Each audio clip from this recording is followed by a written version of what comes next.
So I might push the 2 minutes a little bit, but I do have some stuff to say. Number one, along with the $10,000 cash award I get for this, I also get to spend a day with Steve Clark and Michael Barrett, where they're supposed to listen to me all day about my vision for the future. So first I'd like to start by saying a few words about the award's namesake, Bill Thake, of course. I came to know Bill when I was elected as Deputy Reeve in South Crosby in the term just prior to amalgamation.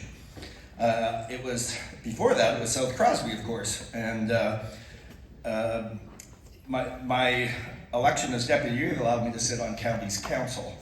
And my friend Dave Mallory, the Deputy Reeve of Elizabethtown at the time and a Chafee's camper in his youth, made it our mission to challenge bureaucracy and bring about change.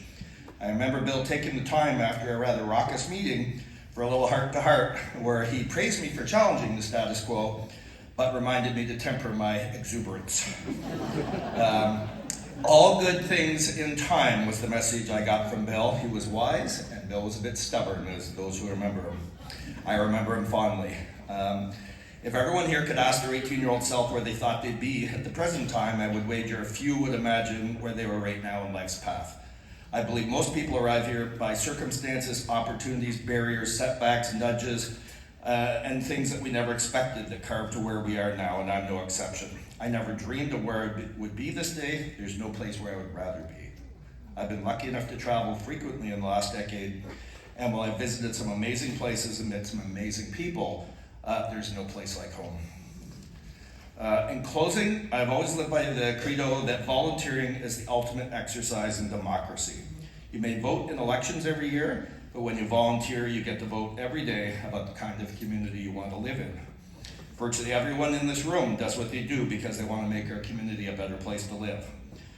I would like to accept this award on behalf of all the volunteers in our community, especially my Chafee's peeps, who deserve this award every bit as much as more than I do. And I'd like to point out that's Chafee's lock down at the end there. None of what I have achieved in life has happened without many others at my side as equal partners in our quest. They are the unsung heroes and often unrecognized who do their good work year after year without praise or recognition, but do so knowing that our community is a better place for it. So I'd like to give a quick shout out to the 3 people that came with me here today that mean the world to me. My son Spencer, my wife Carol, and of course my 92-year-old mom.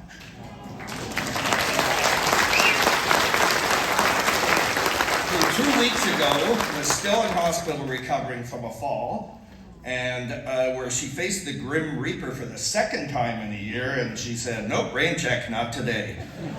So my mom is still vibrant and involved and was upset when I hadn't invited her to this, so she's here today. And so in closing, I want to thank you. I'm deeply honored to receive this award and thankful for the recognition. Thank you.